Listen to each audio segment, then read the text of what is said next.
Hi, I'm Rev Myron. I'm a minister through Pathways of Light, and I've been a Course in Miracles student for over 40 years. I'm going through the text this year, asking Jesus for clarity, and then I write from that clarity, and that's what I'm sharing with you today. So let's get started. I'm reading from A Course in Miracles, Chapter 9, Section 8. Grandeur versus Grandiosity. And I'm reading paragraphs 1 and 2. So paragraph 1 says, Grandeur is of God and only of Him. Therefore, it is in you. Whenever you become aware of it, however dimly, you abandon the ego automatically. Because in the presence of the grandeur of God, the meaninglessness of the ego becomes perfectly apparent.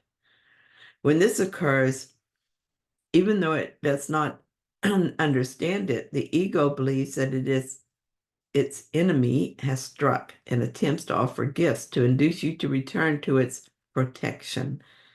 Self-inflation is the only offering it can make.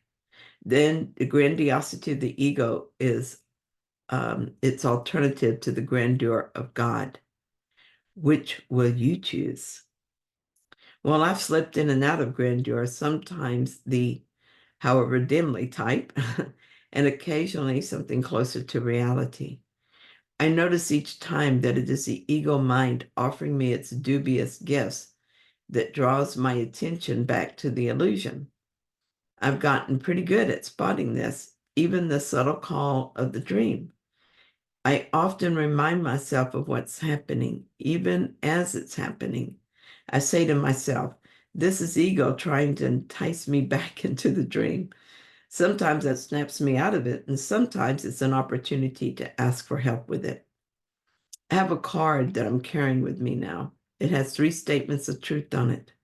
I carry this card with me today to reinforce this truth. I will look at it periodically, especially if I notice my self-choosing ego. It says, Spirit am I, a holy son of God, free of all limits, safe and healed and whole, free to forgive and free to save the world. That's the first thing. The second thing it says is God himself is incomplete without me. And the third one is my mind is part of God's. I am very holy. Since I wrote that card out and contemplated the power of those words, the ego has been working overtime to get my attention. As I was getting ready to work, I became aware of the ego chatter that still goes on in my mind, especially at times like this. That chatter is the ego attempt to pull me away from the truth of my being and back to the ego idea of life. So here's something I wrote about when I was still working. I was thinking of work and I was having this imaginary conversation with my boss, defending my image as an outstanding salesperson. The ego likes this one because it has actual proof that it's true and because I used to care so much about this. Because I've lost interest in seeing myself as a good salesperson, I soon grew bored with this inner conversation. And that's when I noticed that it's the ego offering me grandiosity in place of the grandeur of the words in the statement of truth on my card. As soon as I stopped listening to how great my salesperson image is, the ego tries its scare tactics. If I stop caring about sales, I will suffer for it. I will lose customers and wind up getting fired before I'm ready to retire. And anyway, who would I be without my salesperson image? And that's when it offers me another grandiose image. You would be an awesome minister and course teacher. You would write books everyone would want to read. People would be lining up to become your students. Well, I'm exaggerating because if it were that blatant, I would just laugh. But though it is subtler, that is the image the ego offers. It would make of my ministry just another way to be separate and attack my brothers. I see it says that it will be worth my soul to be as grand. There was a time when I believed everything the ego promised and every threat it made. There was a time when I lived for the achievements, regardless of the cost to my brothers, no matter who I had to attack to get that win. And I suffered equally when I failed, as I inevitably would, since an achievement made at the expense of another is no achievement. What is helpful is that I now recognize ego chatter about my image and how I must defend it for what it is. I might get briefly interested in what it says, but I always change my mind. Even its fear tactics are not enough to pull me away from my purpose, at least not for long. I have seen the light, as they say, and in that light, I know that it is easy to distinguish the difference between grandiosity and grandeur. I'm willing to know the truth and accept it. I'm going to remind myself often today of what I am, and I'm going to be vigilant for the ego chatter that offers me something else, and I'm going to forgive it and let it go. So, paragraph 2, grandiosity is always a cover for despair. It is without hope because it is not real. It is an attempt to counteract your littleness based on the belief that the littleness is real. Without this belief, grandiosity is meaningless, and you could not possibly want it. The essence of grandiosity is competitiveness because it always involves attack. It is a delusional attempt to outdo, but not to undo. It remains suspicious as long as you despair of yourself. It shifts to viciousness when you decide not to tolerate self-abasement and seek relief. Then it offers you the illusion of attack as a solution. I have really been reviewing some of my uses for grandiosity, memories of past behaviors and present-day attempts to counteract my littleness just pop in my awareness, and I see what Jesus is talking about here. Thank you, brother, for this help. Here is a memory that was perfect for understanding what happens when the grandiosity, with the grandiosity and why it happens. I truly saw it as a cover for despair that I was lost and didn't know how to be found. The memory was from many years ago, long before Course in Miracles. I used to study astrology through the courses offered by the Rosicrucians.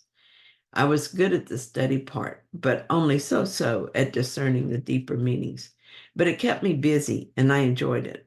I was showing my sister-in-law a chart I had made and explaining what each placement indicated.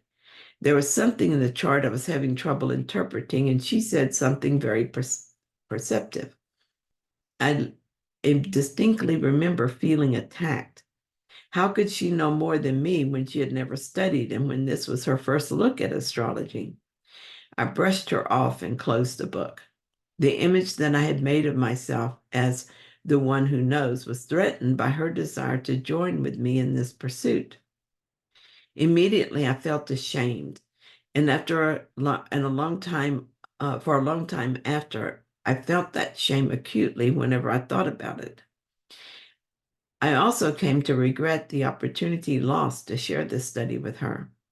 Later, through doing the lessons and studying the course, I understood why I reacted the way I did, and I forgave myself. Now, when I think of that time, I see it as a valuable learning opportunity. Today, I see it as a good example of grandiosity and a way to understand this paragraph. Things began to change after I found the course. I would still have moments of grandiosity, but as I noticed them, I also realized why I felt that way, what I was trying to cover up. And I knew that the littleness I was afraid of was an illusion. I was able to allow healing so much faster. Generally, it didn't reach the level of an outward expression of grandiosity.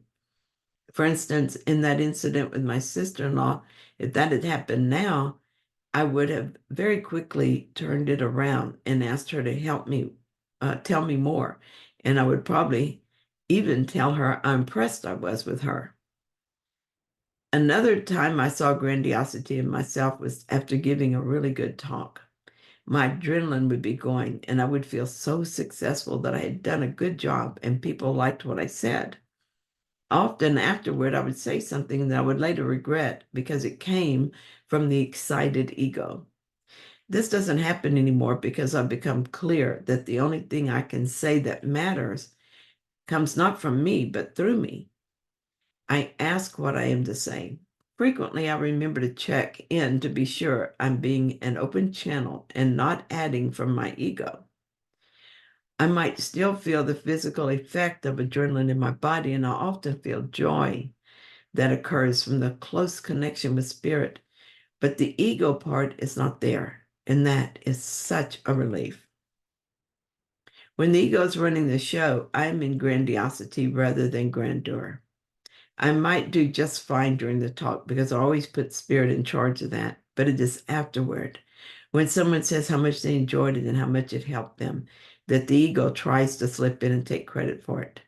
That is not a pleasant feeling, and the results are often disappointing as well. When I allow only spirit to be in charge, I don't care about how it was accepted. I am there only to be truly helpful, and I trust that I have been. Even if someone were to dispute what I said, it would only mean that it was helpful in a way neither that person nor I could discern at this time. What anyone thinks, good or bad, is none of my business. When I know this, there's no desire to defend anything. What happens then is that whatever is said to me, I see it as love, regardless of the words. Thank you so much for joining me in this reading. I hope that you found it helpful. If you did, then please like it. And if you haven't yet, please subscribe. And I'll be back soon with another reading. See you then.